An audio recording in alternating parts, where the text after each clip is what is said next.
তালিবানি শাসন এখানে চলছে এবং পুলিশ হাত গুটিয়ে বসে আছে, কাউকে গ্রেপ্তার করছে না, বুদ্ধিজীবী চুপ। আজকে আমাদের পশ্চিমবঙ্গের সবার কাছে এই নারকীয় ভিডিও এসে পৌঁছেছে। উত্তর দিনাজপুরে আজকে রবিবার আমরা যখন কথা বলছি, সেখানে বিকালবেলা ওটাকে ওরা বলে হচ্ছে ইনসাফ সভা নাম দেয়, দিয়ে ওইখানে তৃণমূলের যে এমএলএ রয়েছে হামিদুর রহমান, তার ঘনিষ্ঠ জেসিবি বলে এরা সবাই জানে, এই ক্রিমিনাল, তারা নিজেরা সালিসি সভা বসায়। অর্থাৎ এই তালিবানি শাসনের মতো চলছে, যেখানে আইন মানা যাবে না, আদালত নেই, বিচার কে করবে? বিচার করবে তৃণমূল। মানুষকে বিবস্ত্র করে, মহিলাকে বিবস্ত্র করে মারছে কে? তৃণমূল। প্রত্যেক পাড়ায় পাড়ায় মণিপুর ঢুকে রয়েছে। আমি তখনও বলেছিলাম যে পশ্চিমবঙ্গে রোজ মণিপুর ঘটে, তখন এরা চুপ করে থাকে।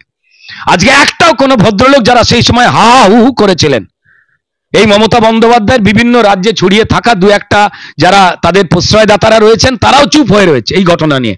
তারপর এই শুক্রবার দিন চোপড়াতে এই মহিলা কোনো একজন পুরুষের সঙ্গে তার বন্ধুত্ব নাকি সম্পর্ক, সেটাকে নিয়ে রাস্তার মধ্যে ফেলে বেত ছুরি দিয়ে তার শরীরের সব জায়গায় মারা হচ্ছে, ভিডিও দেখে শিউরে উঠছে। আর এই হামিদুর রহমান বলছে হ্যাঁ তৃণমূল করে, এমন কিছু করেনি, আপনারা তিলকে তাল করবেন না। গ্রেপ্তার করা উচিত এই হামিদুরকেও, এই এমএলএ হামিদুরকেও। ওখানে তৃণমূলের সভাপতি কানাইয়ালাল বলছেন যে হ্যাঁ কি হয়েছে জানি না, ঠিক নেই, এটা যা হয়েছে হয়েছে, দেখতে হবে, শাস্তি দিতে হবে। কি শাস্তি? শুক্রবারের ঘটনা হয়েছে, কজন তৃণমূলের এই লুম্পেন যারা কুচবিহারেও এই অন্যায় করেছে, যারা এই চোপড়াতেও অন্যায় করেছে, পশ্চিমবঙ্গের প্রত্যেকটা গলিতে অপমান করছে, মাননীয় মুখ্যমন্ত্রীকে তাদের উপর দিয়ে বুলডোজারটা নিয়ে ছুটছেন না, তিনি বুলডোজার নামিয়েছেন অন্য অঙ্কে। তো যাই হোক, আজকে যেভাবে নারকীয় ঘটনা ঘটছে সেটা ভয়ঙ্কর রকম খারাপ ঘটনা। এবং এই ছেলে মেয়ে যেদিনকে মারা হলো রাস্তায় ফেলে প্রকাশ্যে, মানুষ ভয়তে মুখ খুলছে না। এবং সব থেকে বড় কথা, তাদেরকে সরকারি হাসপাতালে তারা যেতে পারছে না, ভর্তি হতে পারছে না, যে তাদের প্রাণে মেরে দেওয়া হবে।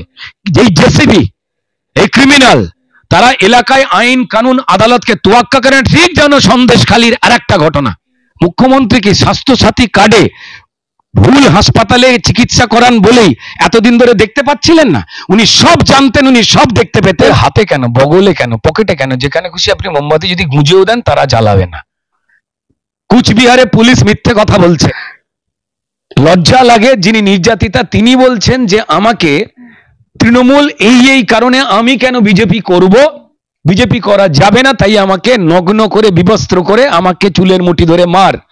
আর পুলিশ বলছে যে এটা নাকি তাদের পারিবারিক অশান্তির জের। এই যারা মণিপুর নিয়ে কান্নাকাটি করতেন, ঠিক আছে, যারা উত্তরপ্রদেশের অত বড় রাজ্যে দু একটা বিচ্ছিন্ন ঘটনাকে, মানে ওখানে যদি ঘামাচি হয় এখানে সেটাকে পোড়া বলে দেখাবার চেষ্টা করতেন, তারা কোথায় গেলেন? তারা চোপড়ায়, তারা এতে গেলেন না কেন?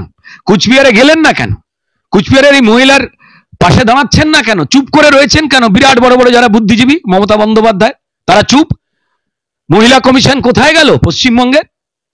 পশ্চিমবঙ্গের নারী কল্যাণ এবং শিশু কল্যাণ মন্ত্রী শশীদি তো অনেক কথা বলেন, তাহলে তারা চুপ কেন?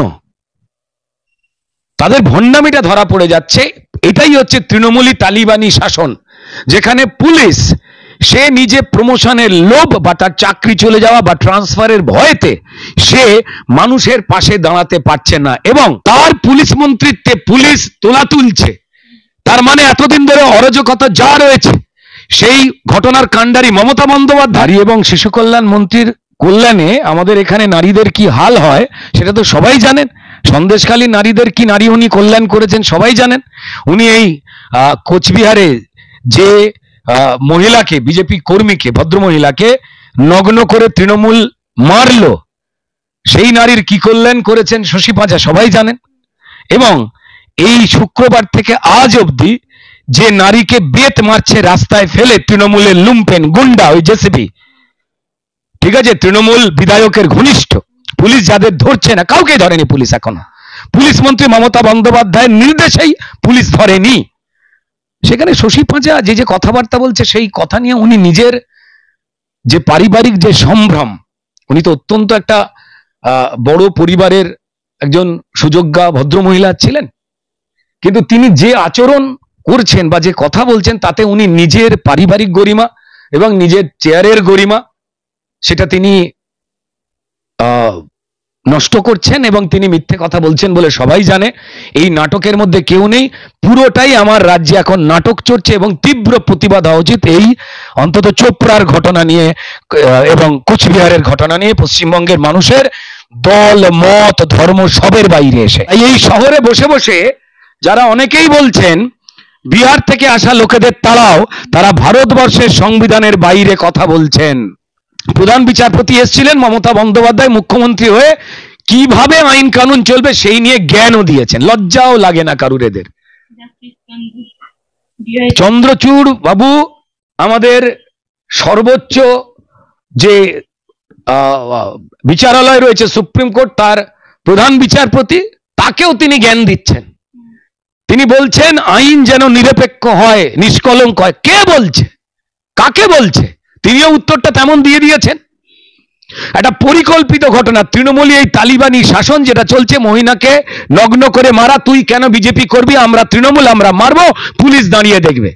ঠিক তেমন আমরা তৃণমূল, এলাকা শাসন আমরা করব, রাস্তায় ফেলে লোকজনকে শাস্তি দেব, মারবো, মহিলাদের চাবুক মারবো। একই ঘটনা তো, এক ঘটনা। পুলিশ কাউকে গ্রেফতার করছে না। তৃণমূলের এমএলএ সে এসে বলছে এ সবাই তৃণমূল, তিলকে তাল করবেন না, একেও জেলে পড়া উচিত।